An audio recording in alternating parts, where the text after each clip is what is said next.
السلام علیکم ورحمۃ اللہ وبرکاتہ۔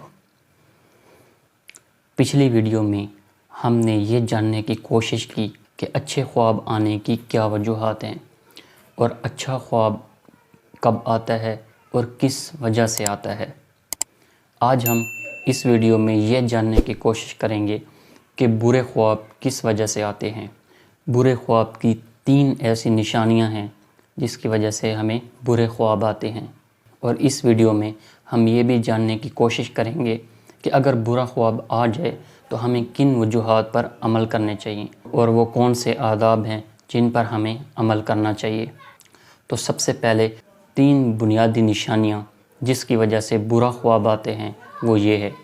سب سے پہلے ہے دروغ گوئی، یعنی کہ جو انسان اپنی گفتگو میں جھوٹ، مکاری اور دغا بازی سے کام لیتا ہے وہ عہد شکن ہے اور غلیظ زبان استعمال کرتا ہے، اس کو ہمیشہ برے اور شیطانی خوابوں سے واسطہ رہتا ہے۔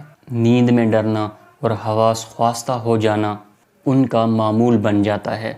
برے خواب کی دوسری اور اہم نشانی حرام کمائی ہے۔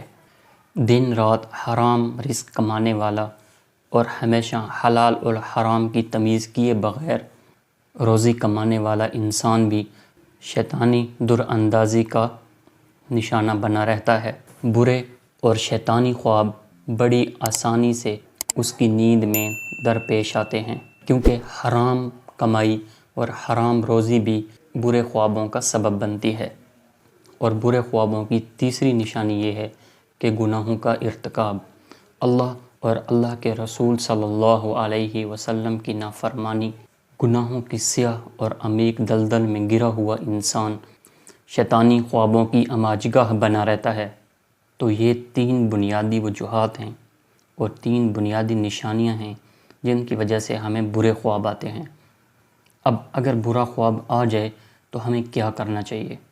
اگرچہ ہر خواب اور رویا اللہ تعالیٰ کی طرف سے ہوتا ہے، مگر بہرحال برے خواب کا سبب شیطانی دراندازی ہے۔ ابلیس حسب ڈیوٹی لوگوں کو پریشان اور غمگین کرنے کے لیے اس قسم کے تصورات سے کام لیتا ہے۔ اگر انسان کو ایسا حادثہ پیش آ جائے، یعنی وہ برا خواب دیکھ لے، تو ان کو ان چیزوں کا اہتمام کرنا چاہیے۔ سب سے پہلے 3 دفعہ بائیں جانب تھوک دے۔ دوسرے نمبر پر شیطان کے شر سے اللہ تعالیٰ کی پناہ مانگے۔ تیسرے نمبر پر اپنا پہلو فوراً بدل دے، اور چوتھے نمبر پر بہت ہی ضروری کہ یہ خواب اپنا کسی کو بھی نہ بتائے، اور 5ویں نمبر پر 2 رکعت نماز ادا کرے۔ تو یہ تھی آج کی ویڈیو۔ اس میں ہم نے برے خواب کی وجوہات جانی کہ برا خواب کیوں آتا ہے، اور برا خواب اگر آ جائے تو ہمیں کیا کرنا چاہیے۔ امید کرتا ہوں کہ آپ کو یہ باتیں سمجھ میں آ گئی ہوں گی۔ ملتے ہیں اگلی ویڈیو میں انشاءاللہ۔ جزاک اللہ۔